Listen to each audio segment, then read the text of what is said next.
नमस्कार दोस्तों, मैं बीना रानी मानव चेतना न्यूज़ चैनल से देवभूमि उत्तराखंड में आपका स्वागत करती हूँ। आज हम आए हैं गुनियाल गांव में और जिससे कुछ बात करेंगे। और मैम जानकी मैम जो कि हस्बैंड वाइफ दोनों पूर्व प्रधान रह चुके हैं। तो सर से पहले तो मैं सर नमस्कार सर। पहले तो मैं आपको नए साल की शुभकामनाएं देना चाहूँगी। तो सर ये बोलते हैं बीजेपी सरकार जो है 3 राज्यों से जीती है सर, तो इसके बारे में आप क्या कहना चाहोगे? देखिए, अब ये तो जनता पे डिपेंड करता है। जनता को अभी मोदी पे विश्वास हो रहा है, तो कब तक रहता है ये जनता पे डिपेंड करेगा। लेकिन ये कि जिस हिसाब से प्रचार प्रसार मतलब बीजेपी सरकार कर रही है, तो लोग बहकावे में भी आ रहे हैं। कुछ काम अच्छे भी हैं, कुछ ये फालतू खर्चे बहुत ज़्यादा हैं। सर आपने अपने समय में क्या क्या कार्य कराए सर? देखिए, हमारा समय, मैं तो 1988 में प्रधान बना था, और उसमें जो हमारी बड़ी पंचायत थी, अब इसकी पंचायतें छोटी छोटी हो गई हैं, तो उस समय इतना बजट नहीं आता था और फिर सभी लोग प्रधानों पर निर्भर होते थे। छोटी छोटी समस्याएं छोटी मतलब प्रधान लोगों पे जाते थे। अब तो इंटरनेट का ज़माना है, सब लोग डायरेक्ट मिलते हैं, अधिकारियों से हो, चाहे ब्लॉक में हो, चाहे थाने में हो, कोई भी काम अपना आप सुलझा लेते हैं। उस समय हर चीज़, छोटी छोटी बातें भी सब प्रधान के पास ही लोग आते थे। और इतनी मतलब जो है सरकार से इतना पैसा नहीं मिलता था, काम बहुत ज़्यादा थे। तो अब तो काफ़ी सरकार दे रही है पैसा, तो अब तो काम मतलब जो है काम इतने नहीं हैं, काम काफ़ी हो चुके हैं। लेकिन ये कि जो काम पहले होना चाहिए वो नहीं हो रहा है। फालतू काम में जिसकी सोर्स है वो काम जल्दी हो जा रहा है, लेकिन पब्लिक का काम जो सड़कें हैं, मान लिया सड़कों में जो है जहाँ काम होना चाहिए वहाँ पे नहीं हो रहा और फालतू जगह में काम हो जा रहा है। सर क्या आपने अपने टाइम में जो है राशन कार्ड वगैरह और ये शौचालय का कार्य कराया? हाँ, बहुत। हमको तो मेरी पत्नी जब थी, इसको तो राष्ट्रपति अवार्ड मिला हुआ है शौचालय के उसमें, कि हम लोग सबसे पहले हम लोगों ने मतलब अपनी पंचायत में सबके शौचालय बनाए और लोगों के मकान भी बनाए, डेवलप किया। और मतलब जो है उस समय लोगों की समस्याएं सब दूर की, बिजली, पानी, सड़कें, स्कूल। जैसे मैंने प्रधान था तो हमारे यहाँ पे गुनियाल गाँव जूनियर स्कूल था, हाई स्कूल कराया अपने टाइम में, इंटर कराया अपने टाइम में, प्राइमरी स्कूल बनाए, यहाँ पे ग्राउंड बनाए, वेडिंग पॉइंट बनाए, सड़कें बनाई। बहुत पानी मतलब गैस बहुत हमने, जब ब्रह्मदत्त जी हमारे पेट्रोलियम मिनिस्टर होते थे तो मैंने 200 पर्चियाँ उनसे ली थी, जो पूरे इलाके में बांटी। और उस समय जैसी जो समस्याएं थी वो दूर करी। आज की समस्या और पहले की समस्या में तो बहुत फ़र्क है। तो उसमें उतना ही पैसा था, उतने ही काम हुए। और अब टाइम जो है पैसा काफ़ी आ रहा है। सर आज के जो ये वक्त चल रहा है, इसमें जो हमारी नई युवा पीढ़ी है, हम सभी जानते हैं कि ये नई युवा पीढ़ी जो है नशे की ओर बहुत ज़्यादा जा रही है। तो सर इसके बारे में क्या सरकार को रोक लगानी चाहिए? किस तरह से इनको जो है इन पे ध्यान देना चाहिए सरकार को? आप क्या कहना चाहोगे सर? देखिए, नशे पे सरकार कुछ नहीं कर सकती। अब हम चुपचाप से कोई नशा करें, सरकार तो कुछ भी क्या करेगी? सरकार को क्या पता चला कि हम क्या कर रहे हैं? माँ बाप को पता नहीं चल रहा है, तो सरकार को क्या पता चलेगा? तो ये कि नशा संगत जो है उन बच्चों से हमारा ये कहना है कि आप संगत से दूर रहिए और अपना भविष्य बनाइए। और आप गवर्नमेंट में मत छोड़िए सब कुछ, कि गवर्नमेंट करेगी, गवर्नमेंट करेगी। गवर्नमेंट क्या है? हम ही और आप लोग गवर्नमेंट हैं। मतलब हम लोगों को अपने जब तक विचार सही नहीं होंगे, मान लिया मैं हूँ, मैंने अपने माँ बाप ने देखे, मैं लावारिस था, मैंने मतलब जो है अपना बीड़ी नहीं पी, सिगरेट नहीं पी, शराब नहीं पी, मीट अंडा नहीं खाया, कोई ऐब नहीं किया, मान लिया, तो हमें तो कोई कहने वाला था नहीं कि तुम ये मत करो। जिसने भी कहा कि तुम शराब पियो, तुम ये खाओ, तुम ऐसा करो, पूरी ज़िंदगी मैंने 3 पिक्चर नहीं देखी हैं, तो सब ये कहते थे कि आप ये काम करो, लेकिन हमने नहीं किया। तो वो अपना कंट्रोल है। तो आज भी मतलब कहने का कि आप कंट्रोल करना बहुत ज़रूरी है।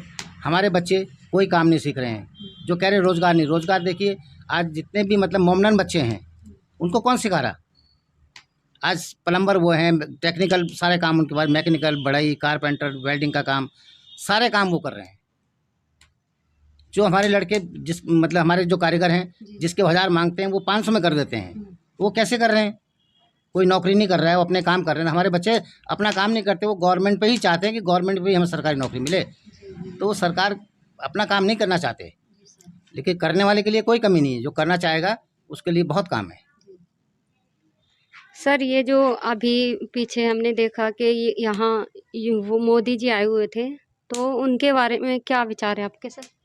नहीं, मोदी जी आइए, देखिए वो अपना काम कर रहे हैं, जो उनके उसमें आ रहा है कि उन्होंने तो अपना वोट बैंक बनाना है, दोबारा प्रधानमंत्री बनना है, वो अपने हिसाब चल रहे हैं। जैसे अभी मतलब पब्लिक हिंदुत्व पे ज़्यादा चल रही है, तो ठीक है, वो उसी तरह से काम कर रहे हैं। लेकिन ये हमेशा हिंदुत्व वाली बात नहीं चलेगी, काम करना पड़ेगा, आपको आगे बढ़ना पड़ेगा। Thank you sir. हमें जो है सर ने बहुत अच्छे सारे सवालों के जवाब दिए। अब मैं मैम से कुछ सवाल करना चाहूँगी। तो मैम, आप आंगनबाड़ी में भी रही हो और ये आप जो है प्रधान भी रही हैं, तो मैम आपने क्या क्या कार्य करा? मैं आंगनबाड़ी कार्यकर्ता भी रही हूँ और मैंने 32-33 साल आंगनबाड़ी में काम किया हुआ है। और उसमें मैंने अपने गांव की महिलाओं को उस टाइम कोई चीज़ की जानकारी नहीं थी।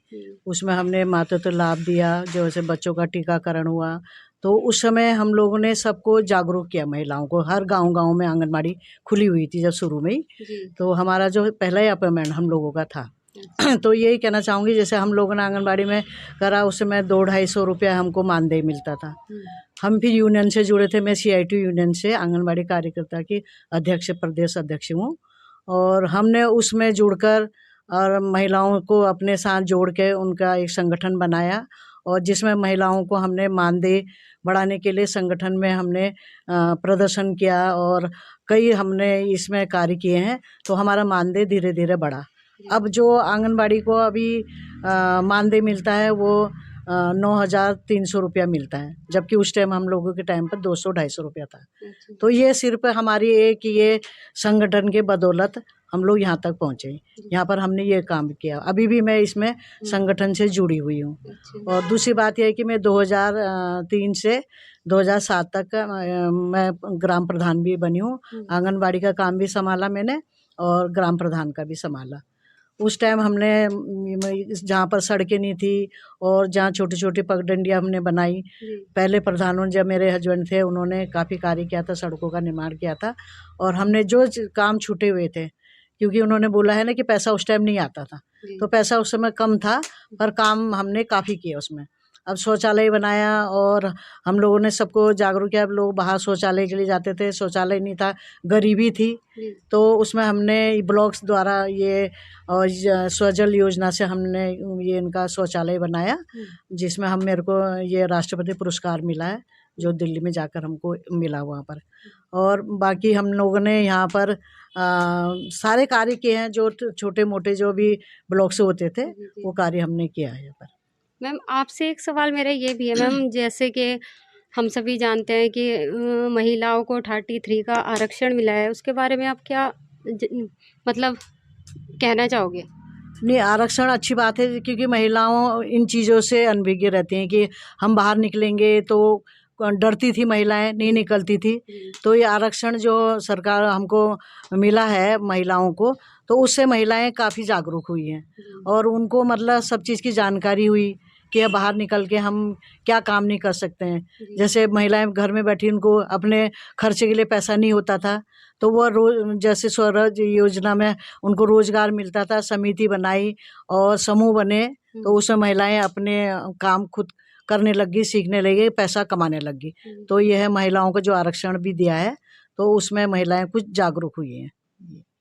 देखिए हम सभी मतलब हम देख हैं, एक क्वेश्चन और करूं मैम, मैम ने और सर ने बहुत अच्छे हमारे सवालों के जवाब दिए, और मैं फिर से आपको जो है नए साल की शुभकामनाएं देना चाहूँगी। तो मैम हाँ, नए साल के बारे में बताइए।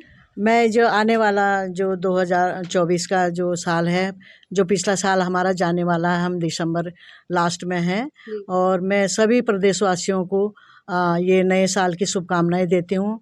और ये उनसे प्रार्थना करते हैं कि हम मतलब हमारा जो भी साल अगला साल बीते अच्छा बीते, क्योंकि पिछला कुछ साल लोगों को बीमारी से उससे वो रहा, तो मैं सब प्रदेशवासियों को नए साल की शुभकामनाएं देती हूँ कि हम लोग सभी स्वस्थ और मस्त रहें। यही मैं आपको संदेश देना चाहती हूँ। Thank you sir, thank you ma'am. Sir ने और मैम ने हमारे सारे सवालों के बहुत अच्छे जवाब दिए और इसी के साथ मैं बीना रानी मैं